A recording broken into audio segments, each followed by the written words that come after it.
Hello and welcome back. It's Brenda Knoll and it is Inktober 2020, day 7. So today I'm going with the prompt by Hello Shannon from her Creepy Cute October.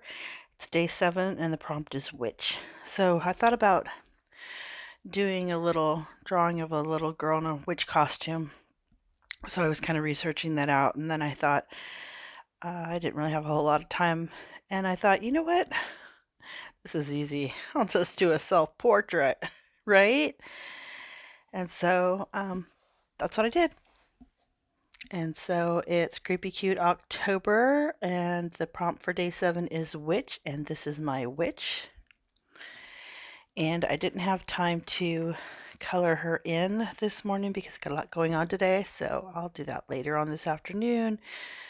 And I'll prompt a photo or whatever, but I did want to get a video done because it's also, besides social media tober and Inktober, for me it is Videotober, so I'm working on my video production skills. So I think this is the third or the fourth video. I don't know. I think if you count the reels, I'm doing something every day.